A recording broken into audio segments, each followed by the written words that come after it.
Chapter 52. Setelah bangun tidur, Fahri dan Alira bergegas mandi. Selesai mandi, mereka langsung ke bawah untuk makan malam. Selesai makan, Fahri dan Alira naik ke lantai 3. Mereka memilih untuk nonton film romantis kesukaan Alira. Sambil nonton, mereka mengobrol tentang rencana S2 yang mau dilanjutkan Fahri. "Mas, kamu berencana mau ambil S2 di mana?" tanya Alira. "Menurut kamu di mana lebih baik?" tanya balik Fahri. "Kalau aku sih nggak mau jauh-jauh dari kamu," jawab Alira. "Ya udah, kalau gitu, aku ambil S2 di kampus kita aja," kata Fahri. "Betul mas?" tanya Alira kurang yakin. "Iya, biar kamu nggak jauh dari aku kan," sambung Fahri. "Makasih ya mas," kata Alira dan langsung memeluk tubuh kekar suaminya yang berada di sampingnya itu. "Iya, yang penting kamu harus ingat apa yang menjadi tugas kamu," kata Fahri. "Tugas apa mas?"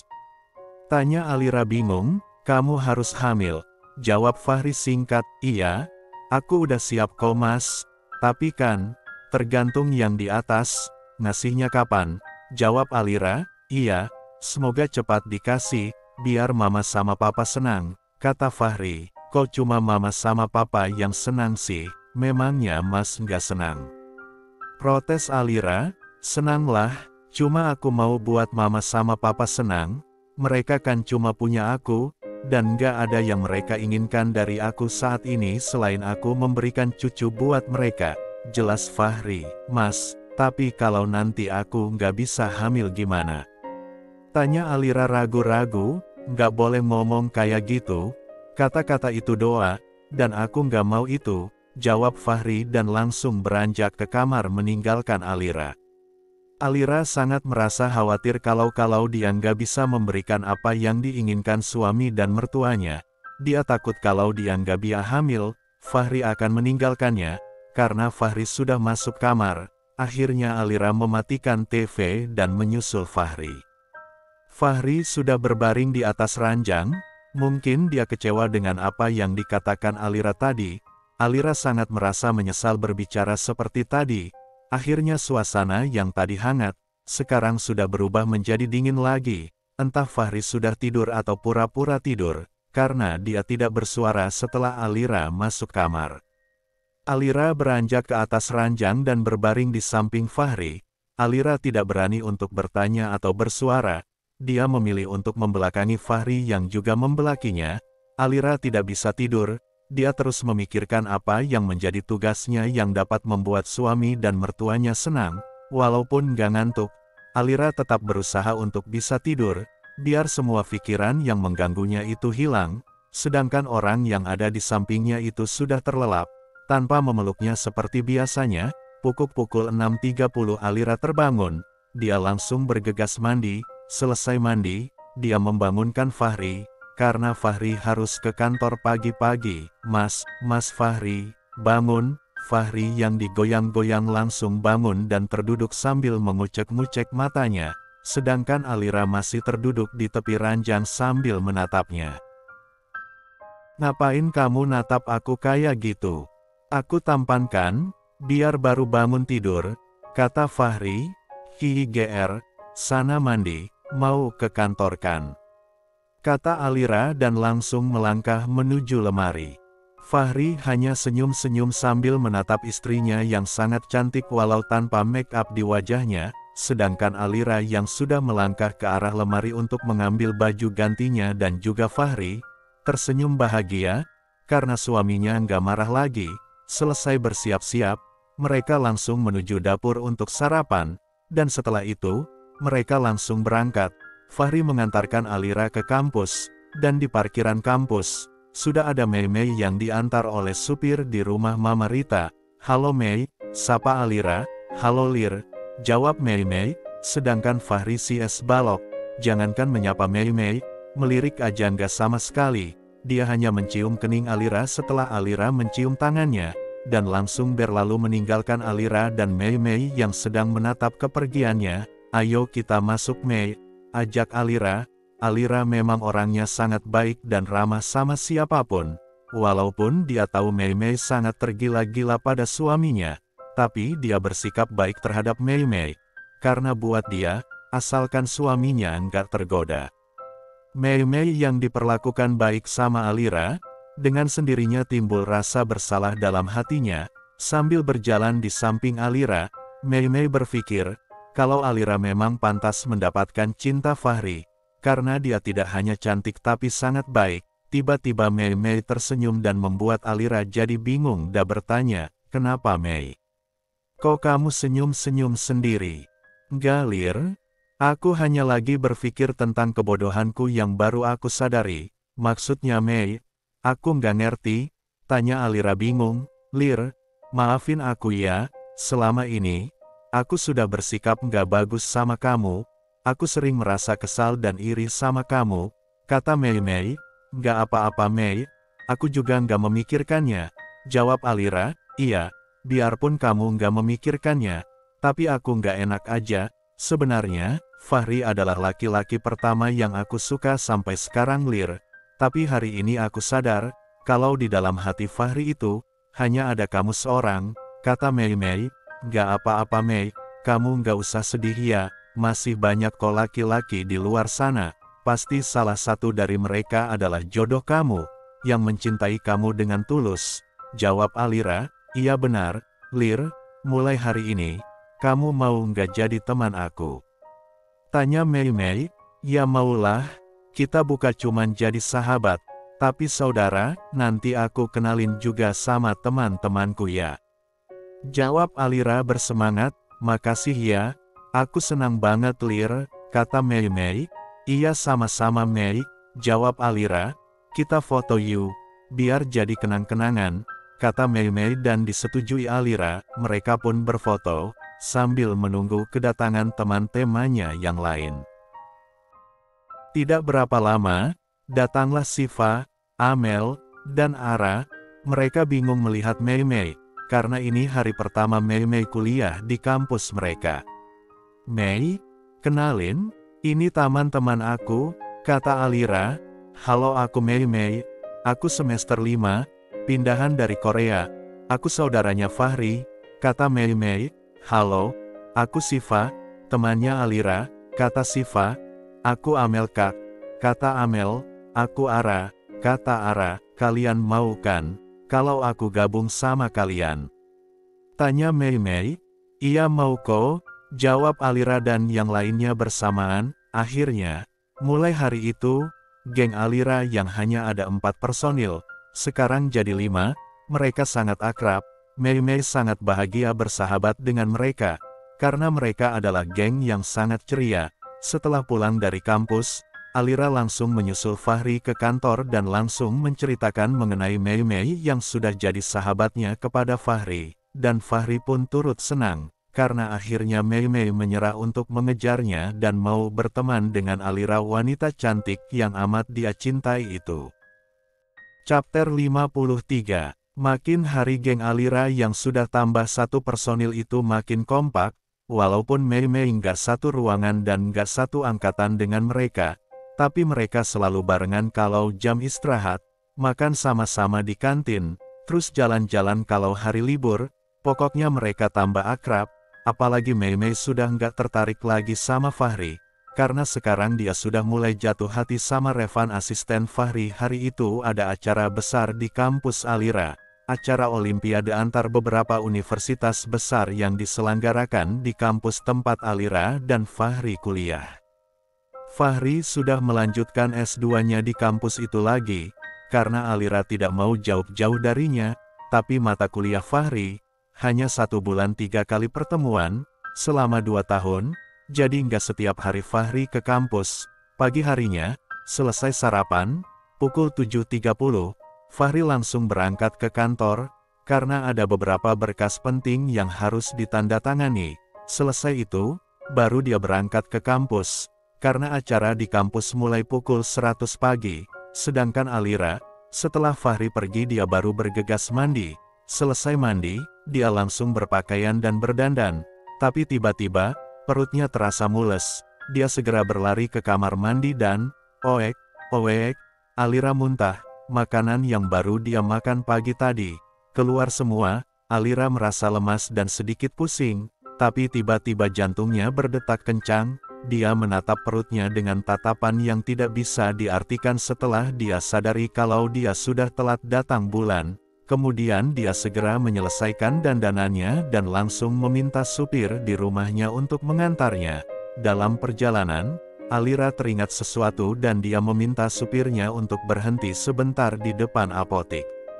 Alira masuk ke dalam apotik untuk membeli test pack. Setelah itu, dia kembali masuk ke mobil dan mereka melaju menuju kampus. Sampainya di kampus, Alira sudah disambut oleh keempat sahabatnya. "Kamu sakit ya, Lir?" tanya Ara sambil menatap wajah Alira. Aku nggak kenapa-kenapa kok," jawab Alira. "Mei, kamu dari tadi ya datangnya?" tanya Alira, sedangkan Mei tidak berkonsentrasi dengan obrolan teman-temannya, karena dia lagi fokus dengan orang yang datang bersama Fahri. Dari awal Mei melihat Revan yang hari itu ke rumah Mama Rita mengantarkan berkas kepada Papa Indra yang dititip Fahri. Mei sudah jatuh hati padanya. Alira dan yang lainnya merasa bingung dan mereka menatap ke arah yang ditatap oleh Mei. Kemudian mereka berempat tersenyum dan mengoda Mei. "Ehim, orang yang lagi kasmaran nih," kata Siva. "Iya, sampai-sampai dia nggak fokus sama kita," sambung Ara. "Apaan sih?" kata Mei. "Udah, nggak usah pura-pura bodoh, kita udah dewasa kok," sambung Alira. "Kalau suka tuh, ya samperin, bukan tatap dari jauh gini," sambung Amel. "Hus, jangan kuat-kuat ao, nanti didengar orang, aku yang malu," kata Mei dan langsung diketawai Alira dan lainnya. Sebelum acara berlangsung, Alira dan Fahri masing-masing sibuk dengan teman-teman mereka. Alira sudah lupa kalau ada hal penting yang mau dia lakukan. Saking asiknya mengobrol dan bercanda sama teman-temannya termasuk Agus yang sudah mulai bisa menerima kenyataan. Di saat acara mau berlangsung, Fahri mengajak Revan menyusul Alira dan duduk bergabung dengan Alira dan teman-temannya. Alira bersebelahan dengan Fahri, sedangkan Revan bersebelahan dengan Mei. Revan yang gak tahu dan gak ada perasaan apa-apa, duduk di samping Mei dengan santai dan cuek, sedangkan Mei, dia seperti patung yang bernyawa, saking tegangnya. Alira, Amel, Siva dan Ara hanya saling melirik sambil tersenyum melihat tingkah Mei seperti anak remaja yang baru jatuh cinta, sedangkan Mei yang menyadari tingkah teman tanya itu, memilih untuk menatap lurus ke depan. Di saat acara sudah berlangsung, tiba-tiba Alira kembali merasa mual. Dia segera berbisik ke telinga Fahri untuk mau ke toilet. Fahri pun cuman mengangguk tanda mengiyakan. Sesampainya di toilet, Alira kembali muntah berulang-ulang sampai dia terasa benar-benar lemas. Setelah merasa sedikit enakan, Alira kemudian mengambil test pack yang sempat dia beli di apotik tadi dari dalam tasnya. Alira menggunakannya sesuai petunjuk yang ada. Setelah menggunakannya, Alira mendiamkannya selama beberapa menit sesuai petunjuk. Setelah beberapa menit, Alira mengambil test pack itu kembali.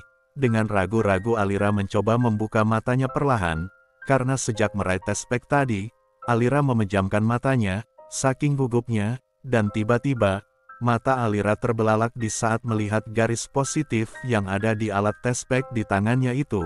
Alira meneteskan air matanya, dia sangat bahagia, karena ini yang ditunggu-tunggu oleh suami dan keluarganya, bukan hanya orang tua Fahri yang menginginkan cucu dari Fahri dan Alira.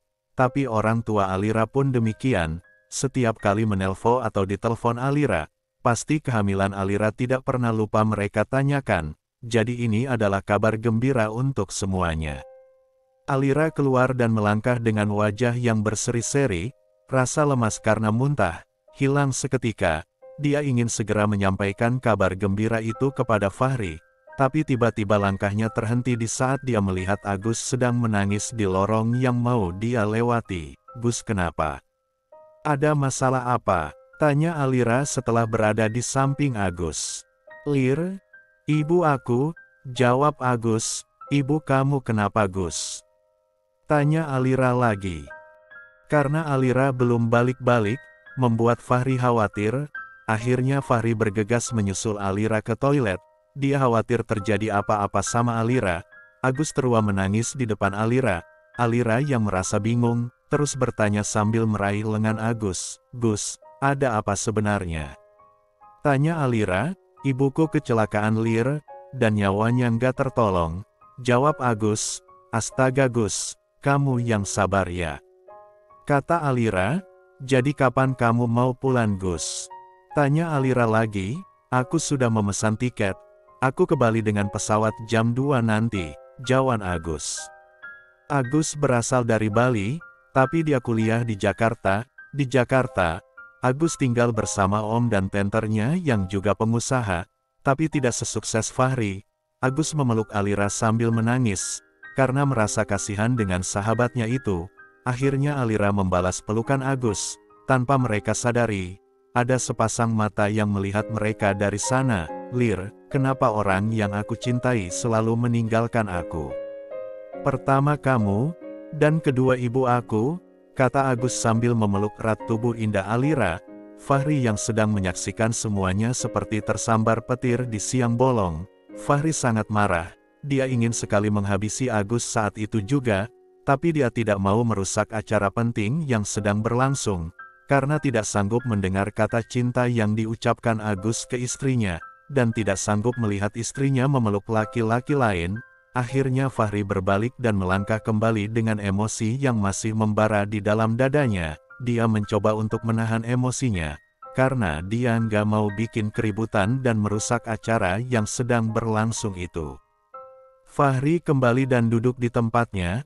Tidak berapa lama, Alira dan Agus pun datang bersamaan dan duduk di tempat masing-masing. Fahri tidak menghiraukan Alira sama sekali. Di saat Alira mau berbicara dengannya, dia selalu menghindar dengan mengajak ngobrol Revan yang berada di sampingnya. Chapter 54. Pukul 3.30, acara Olimpiade yang diadakan di kampus sudah selesai. Semua orang pada beranjak meninggalkan gedung kampus termasuk Fahri, Alira dan teman-teman mereka. Ada yang sudah dijemput, ada yang sudah memesan taksi, ada yang naik kendaraan umum, dan ada yang menggunakan mobil pribadi termasuk Fahri. Fahri melangkah menuju parkiran tanpa memberitahu atau menunggu Alira, karena dia masih sangat kesal melihat Alira memeluk Agus tadi.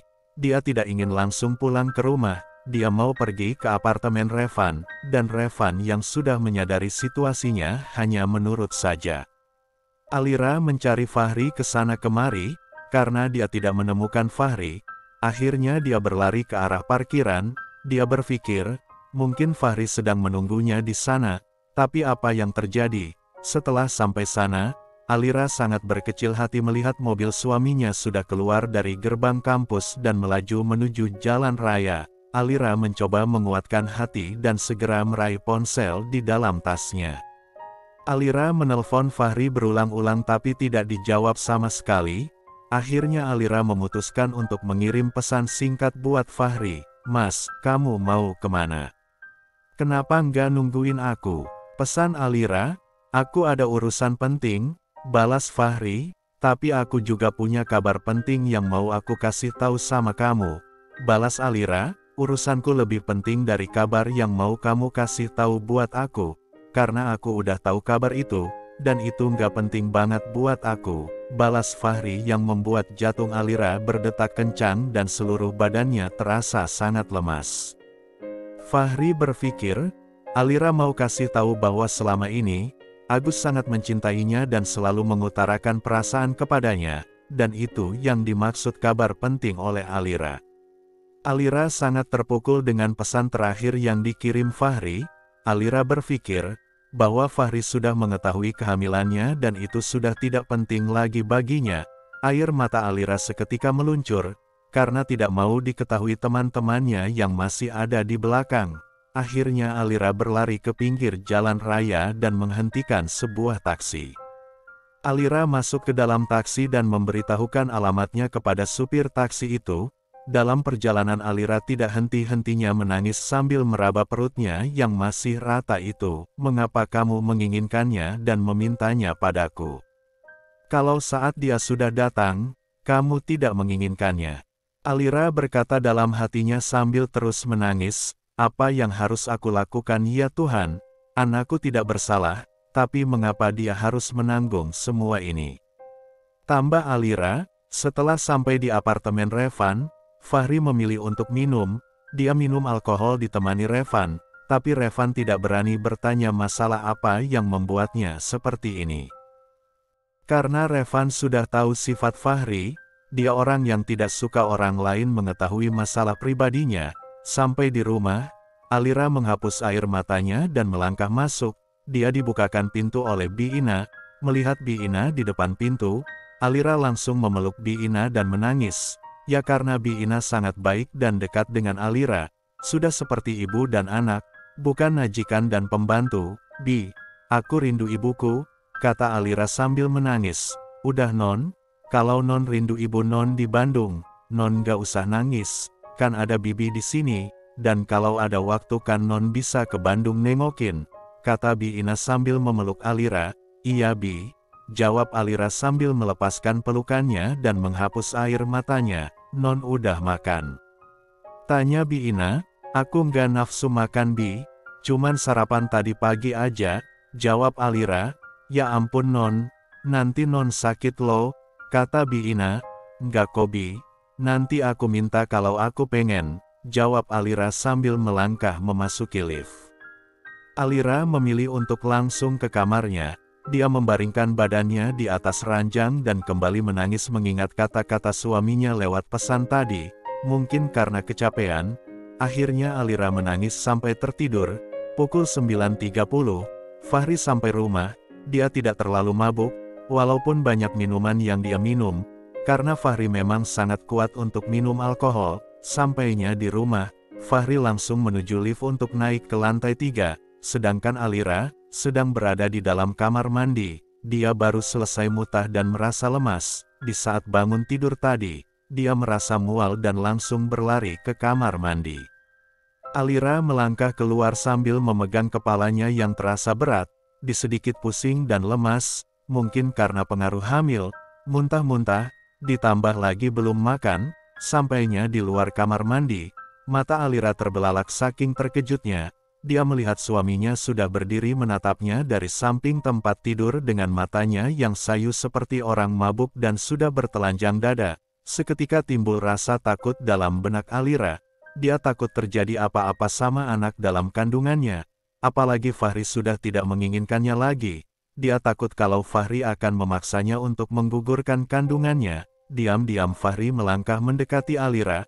Karena kesalahpahaman dan pemikiran yang tidak-tidak dalam otak Alira, akhirnya Alira dengan segera berlari menghampiri pintu kamar, tapi belum sempat Alira menghampiri pintu kamar, Fahri sudah menangkapnya dari belakang dan membawanya menuju tempat tidur. Alira merontak dengan sekuat tenaganya, namun sia-sia, karena tenaga Fahri jauh lebih kuat di mana-mana. Fahri melemparkan Alira ke atas ranjang dan dia menatap Alira dengan tatapan yang tidak bisa diartikan oleh Alira, apalagi kamar tidur mereka jauh.